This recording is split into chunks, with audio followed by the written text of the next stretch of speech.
Við vorum að tala hérna, hvað vorum við að tala, varstu það? Nei, ég man ekki hvað við varum að tala Við munum ekki neitt núna. Ef maður á að muna eitthvað, þá mann maður það ekki neitt. Já, það var eitt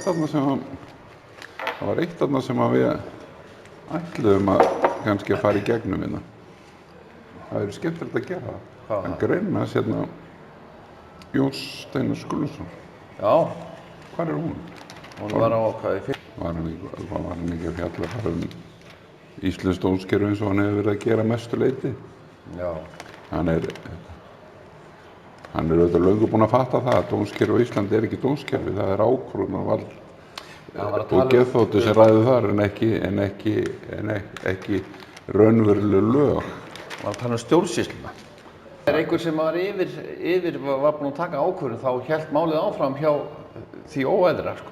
Já, akkurat, það er það sem hann verið að snúast, það sem hann er að fjalla er þessi sjálftaka í ákvörðunum sem það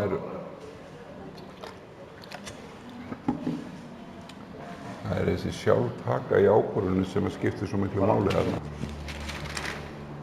Hérna er hann að hafa lært þessu stjórnvöld sjálfstæða tilveru. Viltu kannski lesa það? Nei, kannski ekki að lesa greinina sem slíkin. Það viltu byrja að lesa það bara. En ég vil velta fyrir mér, hafa lært að setja stjórnvöld sjálfur. Hef ég orðið fyrir því líka geðþóttadæmum hjá Reykjavíkurborg. Borgarstjórinn telur sig ekki þurfa, hann er nú ekki lært að setja stjórnvald, en hann sendir gjarnan fyrrverandi lögreglustjórinn í Reykjavík sem hann segir vera sinn fulltrúa til þess að tala við mann maður biður að fá viðtal til að biðja hjálp. Já. Ég á svona 60-70 kæri á lögreglunni í Reykjavík vegna þess að á mér, eða ég upplifi á mér hafi verið brotið og það er ekki séns að fá hjálp og allra síst náttúrulega frá manninu sem var yfirmaður lögreglunnar í Reykjavíkurborg og núna aðstofamaður borgarstjóra. Geðþótti, ekkert nema geðþótti. Og Jón er alltaf að fjalla geðþóttan hérna, hún finnst að hann hefur einhverja þörf fyrir það að skrifa og tala þessa furðulega uppsetta stjórnkerfi sem við búum við í þessu landi hérna. Sem á sér ekki stoð í neinum lögum. Öll lög á Íslandi voru lögð niður þegar ríkinu voru afhent sveitarfélögin með lögum framkvæmdavald ríkis í héraði 1992. 1. júlí 1992 mun verða heimsfræg dagsending þegar fram í sækir. Þó að menn sé ekki búin að fatta hana núna 26 árum síðar, merkilegt, allir þessi lögfræðingar, allir þessi prestar, allir þessi viðskiptafræðingar, allir þessi sérfræðingar úr háskólunum, láta það yfir sig ganga að samfélagi sem á að kristallast af sjálfstæðum sveitarfélögum og við erum að kjósa sjálfstæð sveitarfélög, við erum að kjósa núna síðast til borgarstjórnar. Borgarstjórinn og borgarstjórnin er valdlaus vegna þess að ríkið er búið að setja lög sem taka úr sambandi alla skyldu starfsmanna sveitarfélaga til nokkra hluta og þeir telja sig bara geta verið að leika sér í vinnun sinni sveitarfélagsstjórnendur. Taka svona geðþótta ákvarðanir eins og það að þrengja Grensásveg eða búa til stóran vegg á Klambratúni og svona, þetta eru peningarnir eitt í staðinn fyrir það að þjóna fólkinu sem býr í til dæmis Reykjavík. Og ég sjálfur er búinn að vera að biðja hjálp núna í stanslaust út af ofríki sem ég var fyrir í dómskerfi Íslands sem ég hélt að væri dómskerfi, byrjar í sýslumannskerfinu. Ég hélt að væri sem sagt löglegt en lærði strax að það gat ekki gengið upp. Og núna 8 árum seinna er ég enn vissar það að dómskerfi Íslands á sér ekki sögu í sem eðlilegt dómskerfi, enda enginn dómari kosinn og það er grundvöllur að hafa breið fylking á bakvið sig en ekki vera með dómara sem á ráðningarsamning með eina mannesku sem réði í vinnu.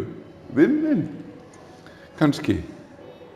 þetta er það sem Jón Steinar er alltaf að fjalla um. Hann er alltaf að gera það og hann er hér í þessari grein í Morgunblaðinu þetta er ekki 9. ágúst, er hann einmitt að benda á þetta, ég veit ekki greinum hvað þetta er kerfi sem ekki virkar. Já, kerfi getur ekki virka með þegar þú ert búin að breyta öll í HF. Það er hver einasta stofnun ríkisins er með sjálfstæða stjórn, sjálfstæðan fjárhag og sjálfstæðan framkvæmdastjóra. Dómstóllinn er með sjálfstæðan fjárhag og sjálfstæðan stjórn og sjálfstæðan framkvæmdastjóra. Lögreglan er með sjálfstæða stjórn, sjálfstæðan fjárhag og sjálfstæðan framkvæmdastjóra. Þetta þekkist hvergi í heiminum. Þetta er embættisskylda lögreglan og embættisskylda dómarinn og hann kemur bara beint úr sjóð sveitarfélagsins eða sjóð sýslunar sem sveitarfélagið í, af því þar er bara borgað inn gjald, alveg eins og menn borga svo til ríkisins sem er svo þriðji liðurinn í apparatinu og heldur utan sýslunar og svo tökum við það þátt yfir í Evrópubandalagið sem heldur utan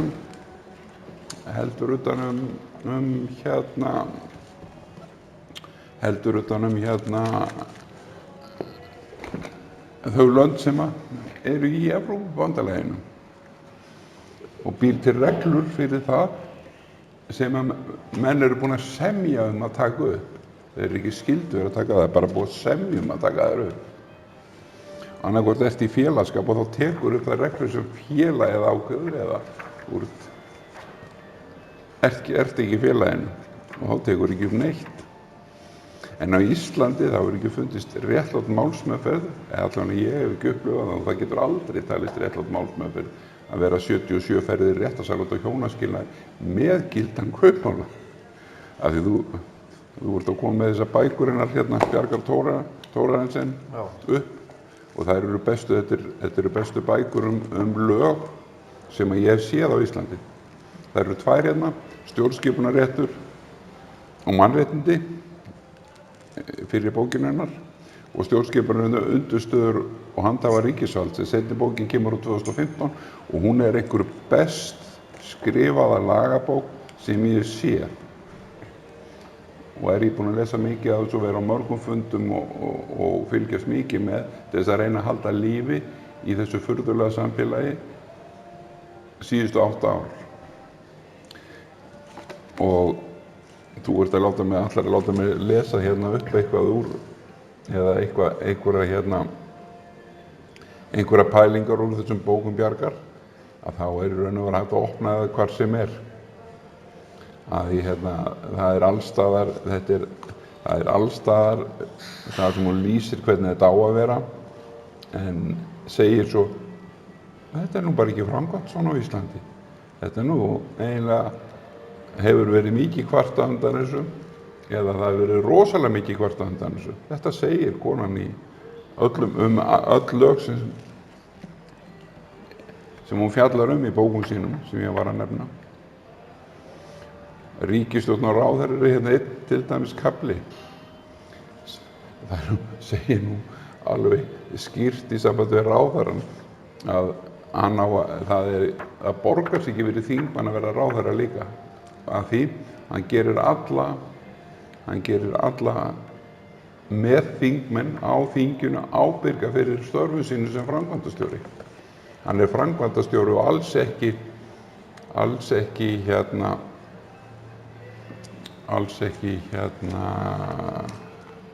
friðhelgur sem ráðherra, en þingmaðurinn er friðhelgur sem þingmaðurinn ekki ef hann fer út sem ráðherra og með þann tími sem hann vinnur sem ráðherra á daginn, þá er hann bara aldeilis ekki friðhelgur.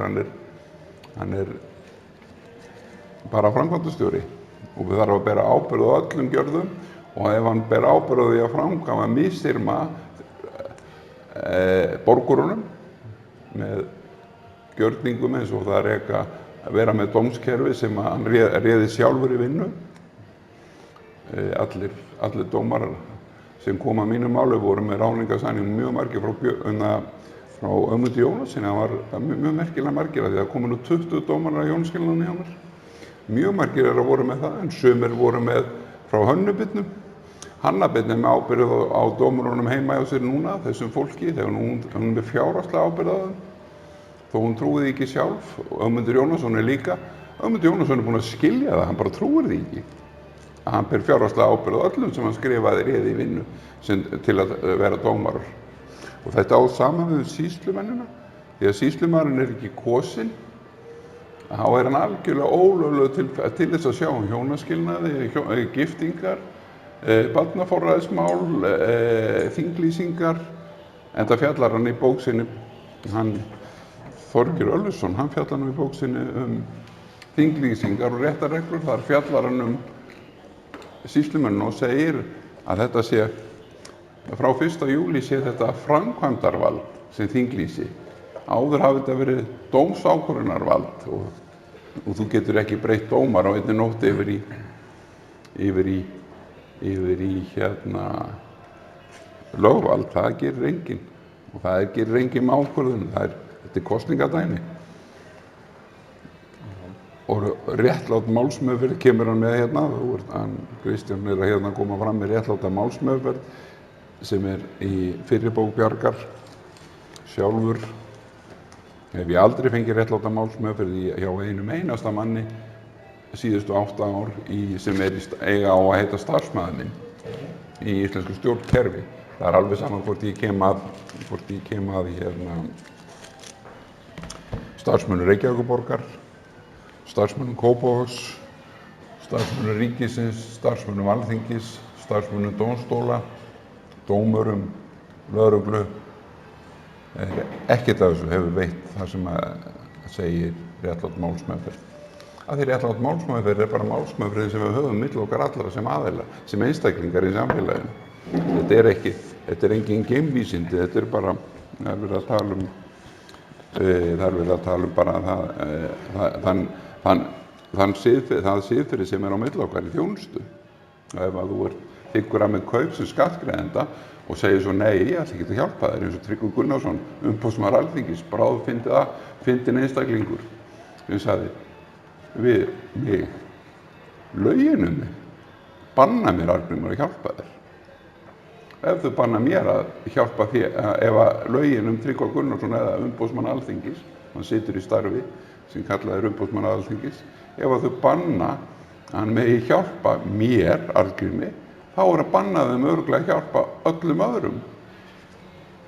Þannig að þá sjáum við til hversu erum við með Tryggva Gunnarsson í starfi sem umboðsmaður Alþingis. Það er auðvitað þarflaust. Þannig að þetta er bara allt saman mjög... Finnst þér að ráðherrar eiga ekki að koma röðum alþingismanna?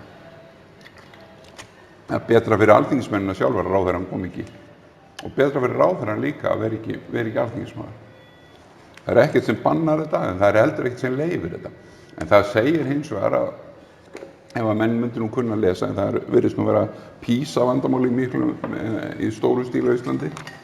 En það segir í stjórnarskránni, forseti ræður og rekur ráðherra, ákveður tölu þeirra og skiptingu verka. Það er vegna þess að forsetinn, Ólafur Ragnar Grímsson var 20 ár forseti, hann hefði getað verið 20 ár með sömu ráðherrana. Það er ekkert sem hefði mælt mótið í Vigdís Finnbogadóttur hefði getað verið með í 16 ár með sína ráðherra. Af því þegar hún er yfirmaður framkvæmdarvaldsins sem forseti og hann var það tekur við því starfi, Ólafur Ragnar Grímsson, og verður yfirmaður og nú Guðni T.A. Jóhannesson. Og þeir eru yfirmenn framkvæmdarvaldsins og framkvæmdarvaldið er ráðherrann er framkvæmd. Hefur ekkert með lög að gera. Þú framkvæmir lögin og ef þú gera það vitlaust þá ferð í fangelsi og menn sjá það gert allan heim í dag. Það er ef að menn misnota starf sitt þá verður þeir að bera ábyrgð á því. Það er ekki flókið. Já.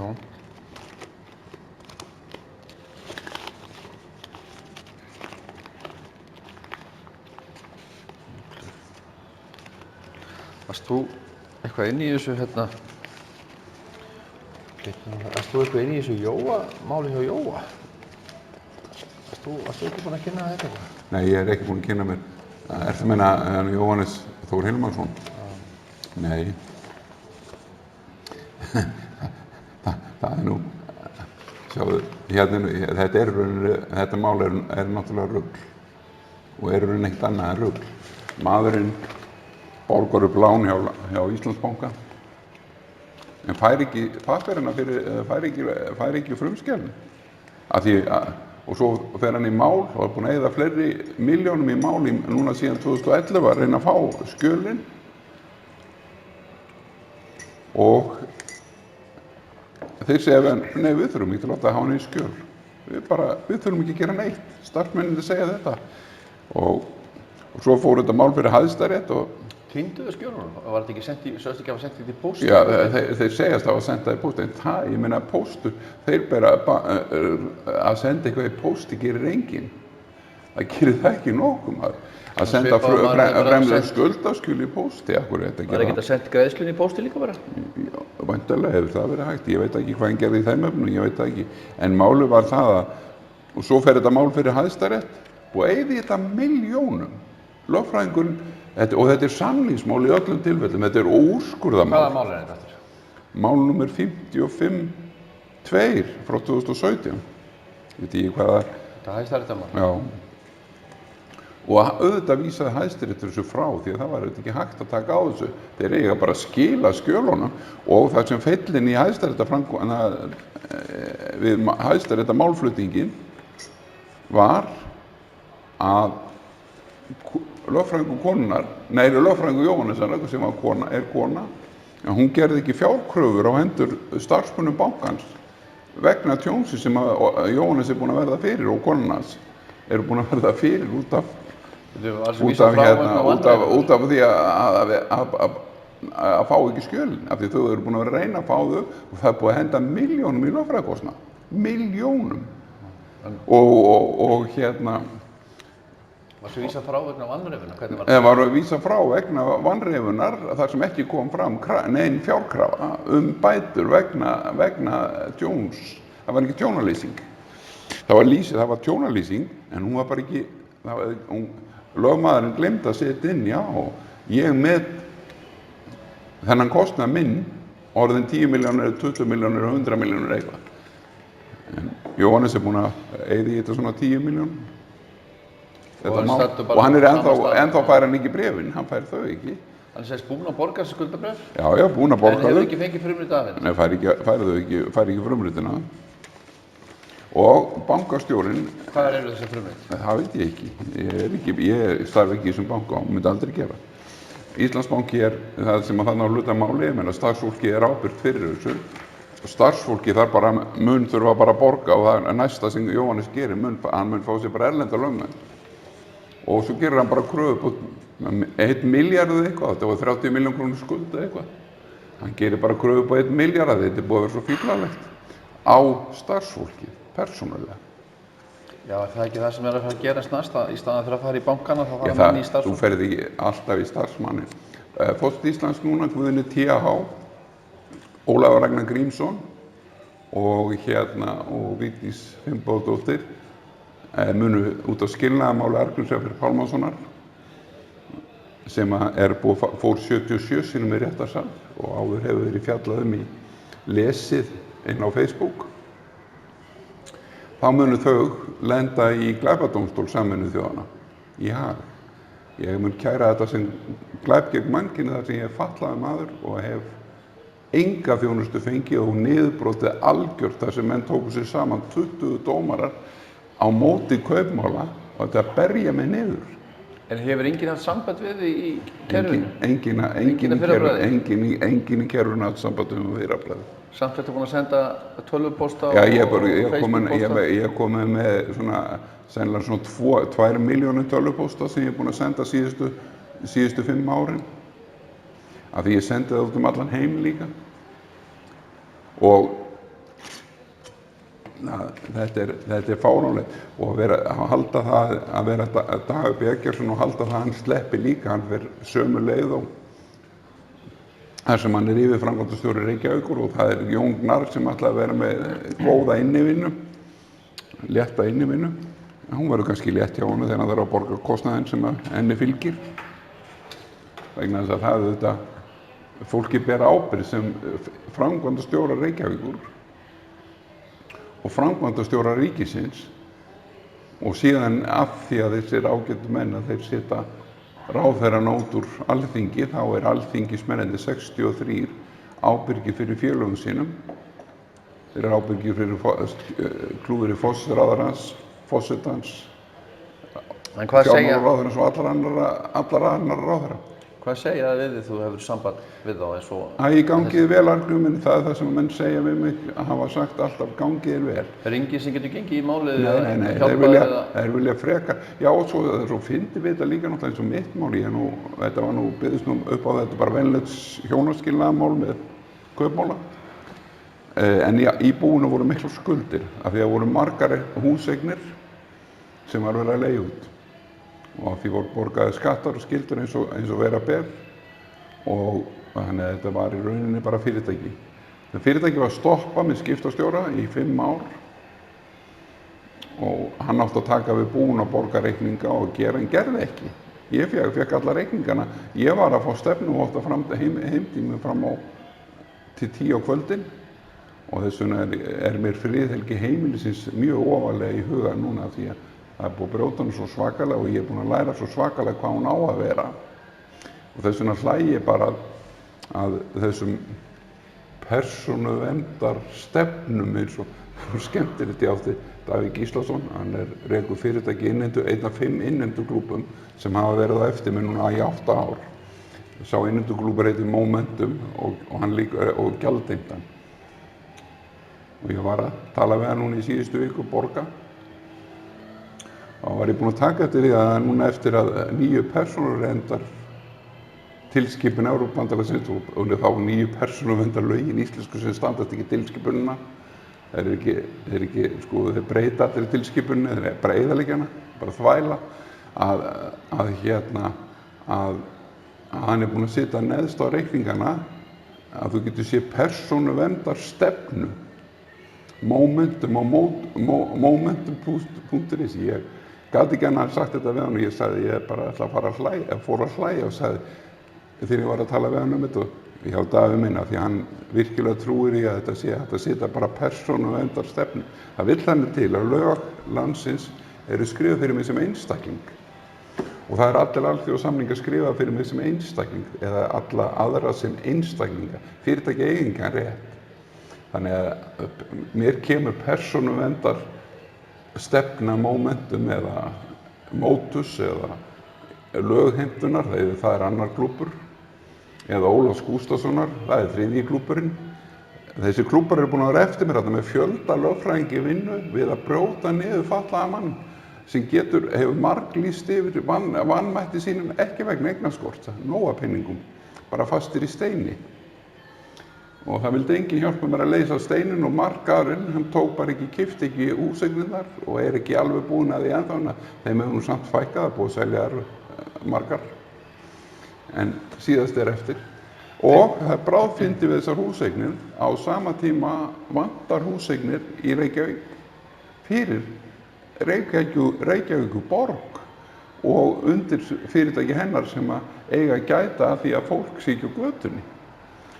Og núna hús til sölu sem þeir hafa ekki séð sér fært að kaupa sem gæti hýst 40 manns í 40 herbyggjum eða 30 herbyggjum. En þeir vilja frekar brjóta mann niður sem borgarbúa og skattgreiðenda frá fæðingu eða frá fæddan Reykjavík sem byrjaði að borga skatta sína 16 ára, vilja frekar brjóta niður á eyðileggjan heldur hann að kaupa honum húsinn og losa hann undan brjálæðislegum skuldum sem eru búið að breyta úr 120 miljónum 215 miljónir með einhver rökum. Það har aldrei verið samið 215 miljónir. Þú hefur fengið tilboð í þessar húseigna ekki og það var kaupandi. Þeir hafa bara ekki geta, svo það Óskar eftir láni hjá Landsbankanum? Landsbankinn Landsbankinn er líka eitt fyndið apparat, sko, 1100 starfsmenn þar munu lendi í miklu vandræðum inn í framtíðina. Af því þeir eru persónulega ábyrgir fyrir bankastjórninni og bankastjórunum, fyrir fjárhagstjónum sem þeir eru búin að valda með. Fyndið, það kom tilboð í húsið daginn og það var, kaupandinn var viðskiptavinur Landsbankans. Seljandinn ég, líka viðskiptavinur Landsbankans. Starfsmaður Landsbankans sendir bréf á fasteignasöluna, til kaupandans og segir, heyrðu, ég er búinn að meta húsið í gegnum eftir myndum.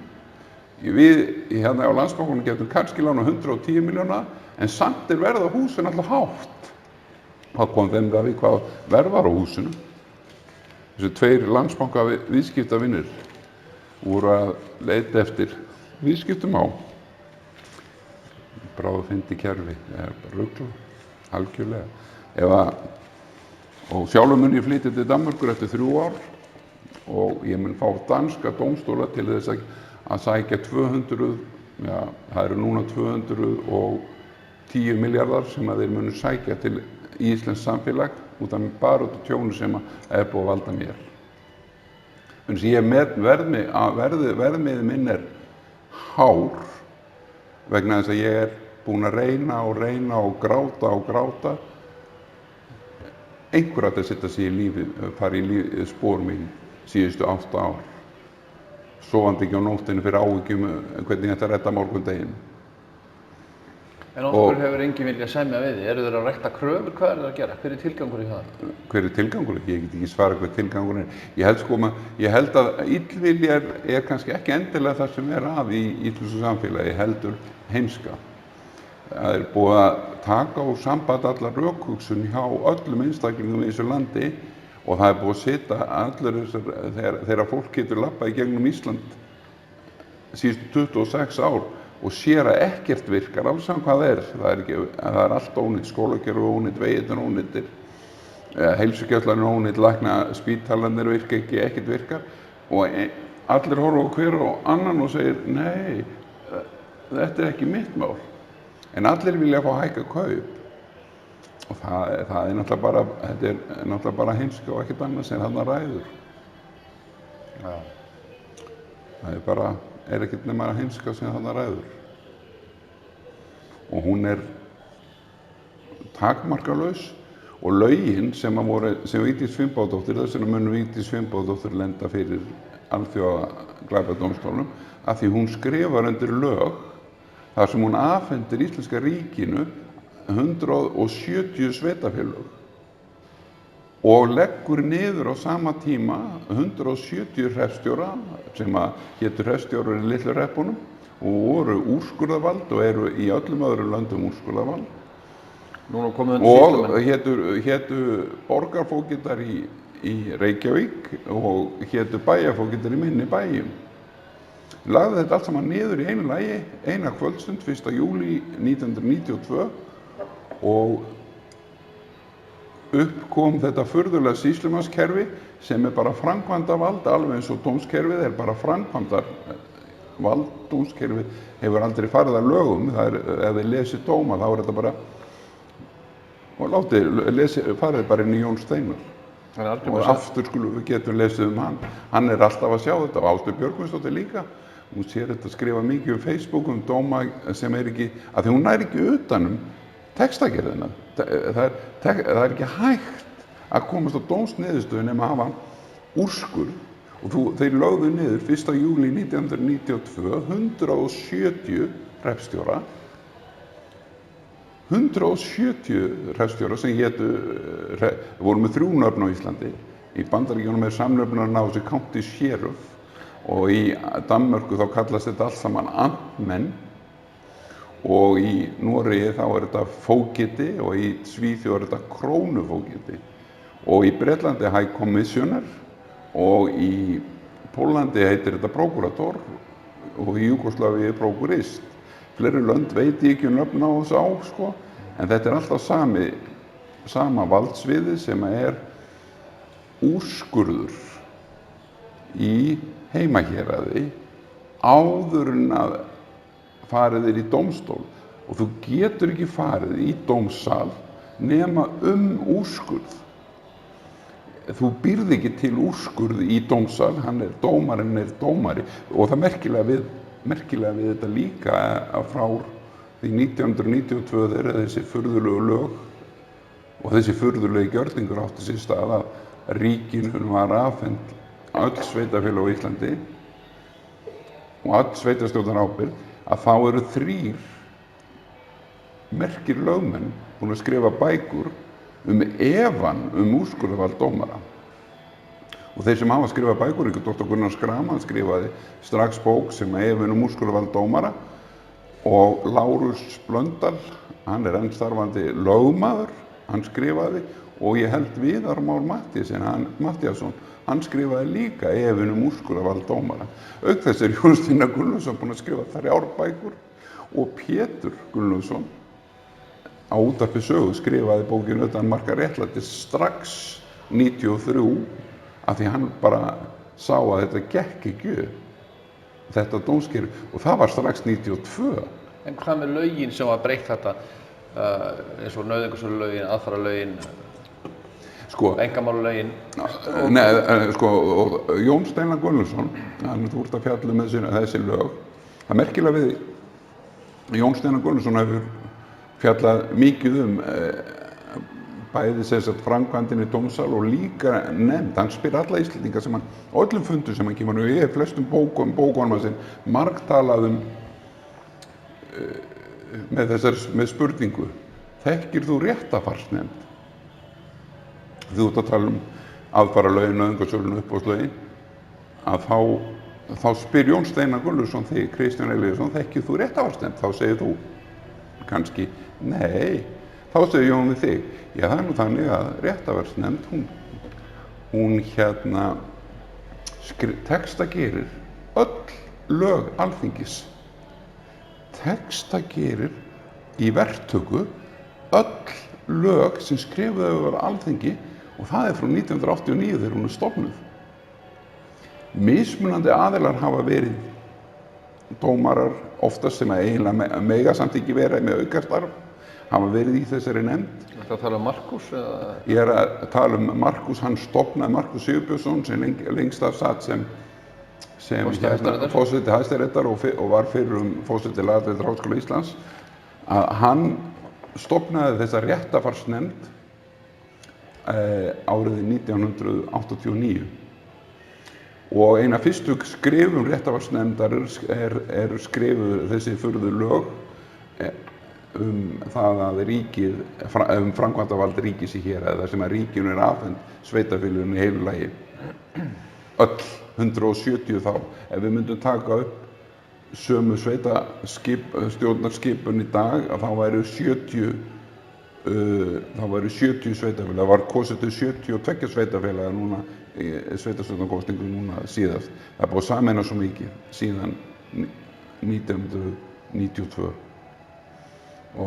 En þessi réttarfarsnefnd, hún hefur verið með mismunandi, en hún á eitt sammerkt, að formaður nefndarinnar hefur allan tíma verið Markús Sigurbjörnsson. Þangað til fyrir 4 árum þá tók Þorkell Örlygsson við, maðurinn sem skrifaði bókinu það að þinglýsingar og réttarreglur, og í bókinu stendur að þinglýsing hún raunlega tilgangslaus gjörningur í dag, því hún stjórnsýsluframkvæmd en ekki dómsákvörðunarframkvæmd eins og hún var og eins og hún á að vera. Af því þetta er löggjörningur, þinglýsing, en ekki bara framkvæmd af einhverjum. Og bókin hans Þinglýsingar og réttarreglur segir mjög vel frá því að þetta er núna bara stjórnsýsluframkvæmd, og við getum alveg látið sjoppunu sem við sitjum í hérna núna sjá lýsinguna fyrir okkur. Eða bílasölu, næstu bílasölu. Af því þetta skiptir engu máli hvað þú borgar þessar peninga, þeir hafa ekkert löggildi. Þetta er bara, og þetta er mjög hættuleg þróunin í hérna miklu framtíð. En snúum okkur aftur að þessari furðu réttarfarsnefnd, því að þú ert vaktir hjá mig, þú mátt ekki vekja hjá mig svona umræður þessi lög og pælingar í þetta. Því að réttarfarsnefnd er mjög merkilegt apparat. Það lítur þannig út Jón Steinar Guðmundsson hélt fund, stóra fundi, búin að vera nokkur mörgum fundi við Jón Steinar, þar sem hann fyrir að fá rannsögum, mjög skemmtilegur rannsögum. Og einu fundinu fékk hann þessa fyrirspurn. Og hún var svo hljóðandi. Getur verið að Markús Sigurbjörnsson hafi verið búinn að skrifa 200 blaðsíðna skýrslu hvernig hann ætlaði að dæma Geir Haarde. Nota bene Markús Sigurbjörnsson var dómsforseti hins svokallaða Landsréttar sem er nú einn svona frekar mikill skrípaleikur sem var framkvæmd á Geir Haarde á sínum tíma á kolöfugan hátt, alls ekki í neinu samræmi við það sem eins og segir að Landsrétt á að setja upp. Og af því hann á að vera innan Alþingis, Landsréttur er innan Alþingis alþingismann sem hefur verið kærður af einum alþingismanni verið að brjóta eitthvað. Ekki nefnd sem fer bak við herbyggju og eigum við að sleppa Geir eða eigum við að sleppa Ingibjörgu Sólrúnu eða hvað eigum við að gera. Það stenst ekki neitt og Geir náttúrulega á honum var brotið ofboðslega. En hann fékk þessa fyrirspurn, Jón Steinar, getur verið að Markús hafi verið búinn að skrifa 200 blaðsíðna skýrslu, hvernig hann ætlaði að dæma Geir. Þá segir Jón Steinar, ég veit það nú ekki. Það þekki ég ekki, ég bara veit ekkert um það. En hann væri þyngdar sinna virði gulli en Markús að því hann er svo duglegur að ef ekki væri fyrir einn hlut, og því megi spyrja hvaða hlutu það er. Og hann spurði ekki þessi maður, en það er augljóst að það vantar einhvers konar annarkoð þekkingu eða heiðarleika. Ég held reyndar að maðurinn sé ekki kannski beint óheiðarlegur, hann er bara hefðir og venjur hafa tekið völdin á honum algjörlega eins og öllum öðrum. En vegna dugnaðar síns, og Jón Steinar fjallar líka mikið um það að það eru 3 dómarar yfirleitt í Hæstarétti, einn skrifar dómsniðurstöðuna og hinn skrifa undir. Þá lítur það þannig út ef þú lest að þú nefndir sérstaklega aðfararlög, nauðungarsölulög og tilgangurinn farið, sko.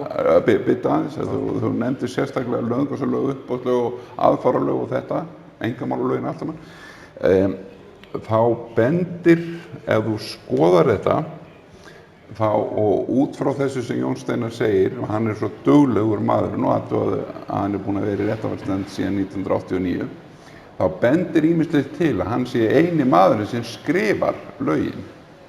Hinnir skrifa bara upp á það, ef þú skoðar textan, þá er hann eiginlega allur eins og sami maðurinn hafi gert hann í öllum þessum lögum.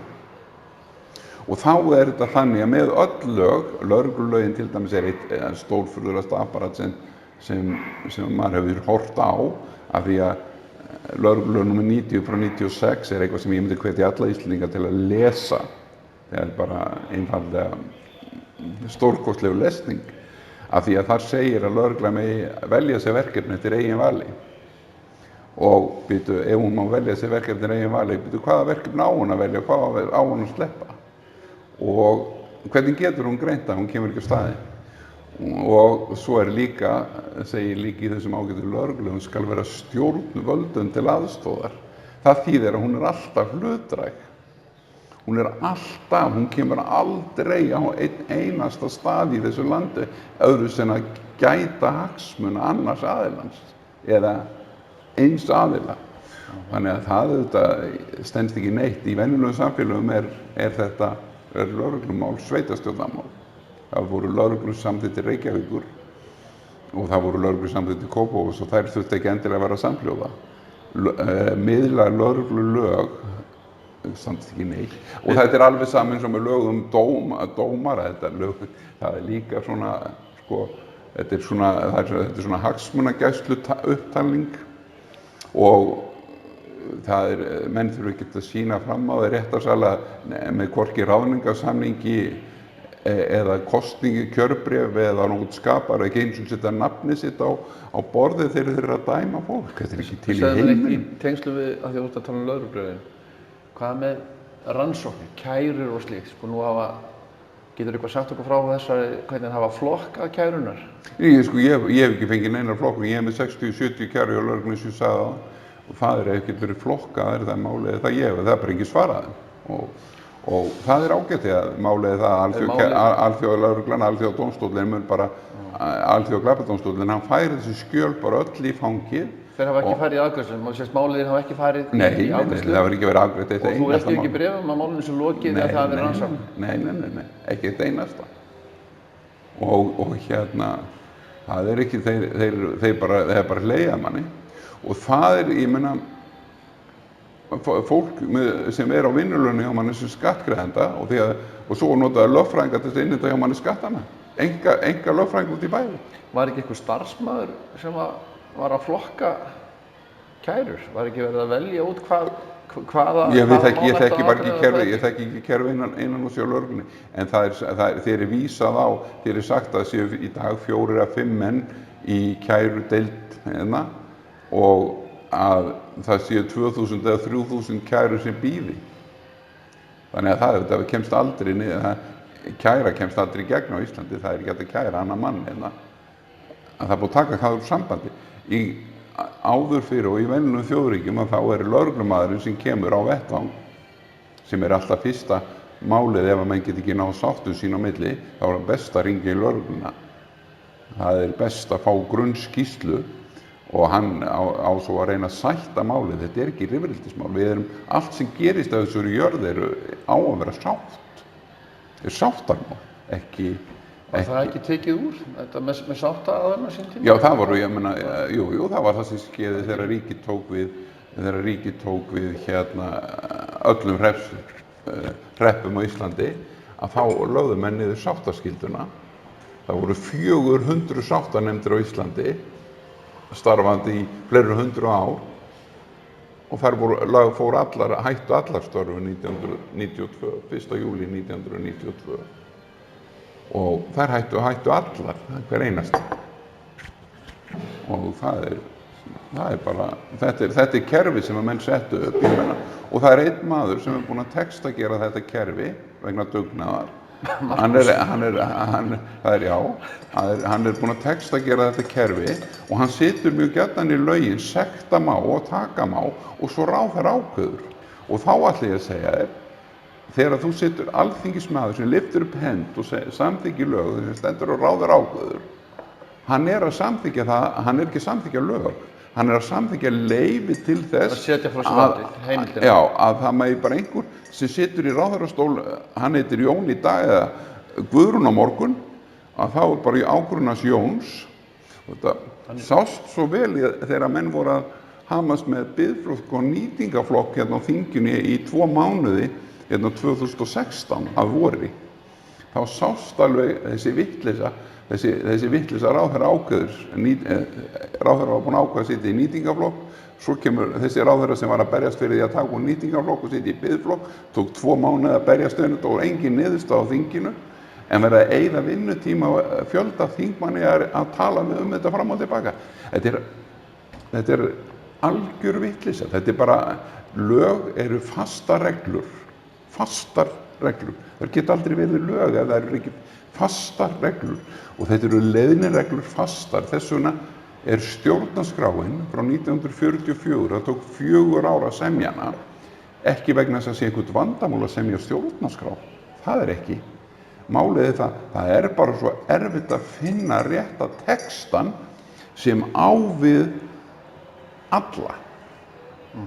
Að ná utan textagerðina þar sem að þú reynir að hafa fáar greinar með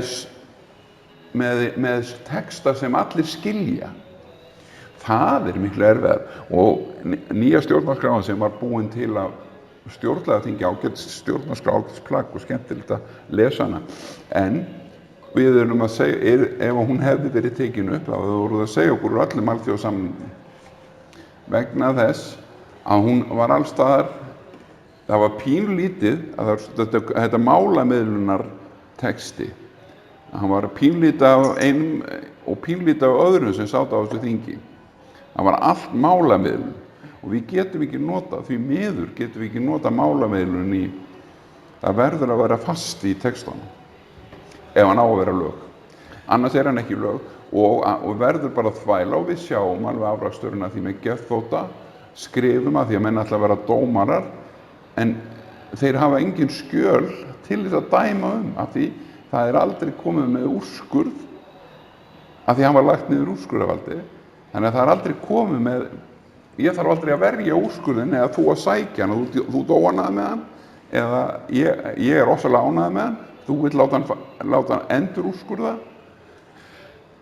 og ég vill það ekki, þannig þá dómarinn að fjalla, já ég samþykki það að hann eigi að fara í endur úrskurð eða ég hafnaði hann eigi að fara í endur úrskurð og ef hann hafnaði og þú ert ennþá óánægður með og vilt fá hann í endur úrskurð þá ferðu með hann í Hæstarétt og Hæstaréttur alltaf endar þetta bara aftur hjá úrskurðarvaldinu af því hann þarf að gera þetta kom svo vel fram í skilnaðarmálinu hjá mér því að hann var nú þarna í 5 ár skiptastjóri skipaður af dómara Þorgeir Erlendsdóttir sem var nú fárveik þegar hún var að gera þetta og já, hún látin og ábyggilega góð konu og allt í lagi með það en var fárveik, það var bara augljóst og mjög furðulegt að menn skyldu sitja veikan dómara í 300 milljón manna króna skuldamál, mjög furðulegt og af því að ég ekki viss að rökhyggjan hefði verið í lagi en þetta mun bara alþjóðadómstólar munu bara skoða þetta sko. Bara þrek þessi klára máli? Já, þeir þurfa bara að gera grein fyrir hverjir þeir eru, hvað þeir eru og hverjir tóku þessar ákvarðanir. 20 dómarar og 77 ferðir réttarsal út á hjónaskilnaði með gildum kaupmála gerðum að 2 lögmunum. Það þarf auðvitað að rannsaka hvað skeði það. Kannski að lesa UPR skýrslu Sameinuðu þjóðanna Ísland. Hún ágætt, hún kom út núna í haust 2017. Nýjasta skýrslan, hún var kynnt í Vigdís, hvað heitir þetta þarna, hús íslenskra fræða, Vigdísar hús þarna. Þetta var kynnt þar í september, október af Hauki Guðmundssyni og Ragnheiði, ég man ekki hvað stóttur. Ráðuneytisstjóra? Já, ráðuneytisstjórinn í dómsmálaráðuneytinu og sú sem var framkvæmdastjóri skýrslugerðar fyrir Íslands hönd 2016 og fór út með skýrslu Íslands 2016 og fékk svarskýrslu 2017 og það voru ekki nema 167 tegundir af mannréttindabrotum sem komu fram sem íslensk stjórnsýsla 70.000 manns 70.000 manna stjórnsýsla Íslands að beita samborgara sín en þeir ekkert búin að gera við þessa skýrslu en þá af því að þeir veit ekki hvað þeir að gera af því þeir segja þetta ekki við, þetta ekki ég ráðherrann eða ég forsetinn eða ég borgarstjórinn eða ég lögreglan eða ég starfsmaðurinn eða ég ráðuneytisstjórinn þetta bara einhver sem að gera eitthvað og á meðan að menn skilji ekki að þeir eru miðjan á brotunum það verið að skrifa þá sjálfa og mig þá líka því að ég hluta þessu við samþykjum, við erum öll að brjóta hver og öðrum eins og vitlýsingar þetta alveg ótrúlegt. Hvaða hlutverki hafði Haukur að gegna sér í þessu? Hann var bara þarna sem ráðuneytisstjóri og opnaði fundinn og kynnti byrjaði bara að opna kynninguna á Ragnheiði og fundar á þeim sem voru að tala á þessum fundi ég var áður búinn að vera á sambærilegum fundi í sambandi við skýrslu sem Íslendingar sendu út 2011 og fengu svarskýrslu 2012. Þá voru 86 tegundir af mannréttindabrotum sem íslensk stjórnsýslu starfsfólk var að beita mig, þig og alla aðra. Kom þetta fram á fundinu? Þetta kemur fram á fundinu, já. En nema þeir, já, þetta kemur allt fram og en að lesa það. Já, en nú er Haukur þarna og hann er ráðuneytisstjóri í dómsmálaráðuneytinu. Og hvað sagði hann við þessu? Hann sagði þetta, málið, sjáðu, ég var að reyna að segja það á hann, þeir menn telja ekki að þetta séu þeir sem að gera þetta. Menn haldi þetta bara komið svona einhvers stóru loftunum, mannréttindabrotin sé bara, já það einhver að gera það. Þeir skynja það ekki, Haukur skynja það ekki, Ragnheiður skynja það ekki, enginn skynja það að hann að brjóta á öðrum. Af því það búið að vera að brjóta hver á öðrum, sennilega frá landnámi.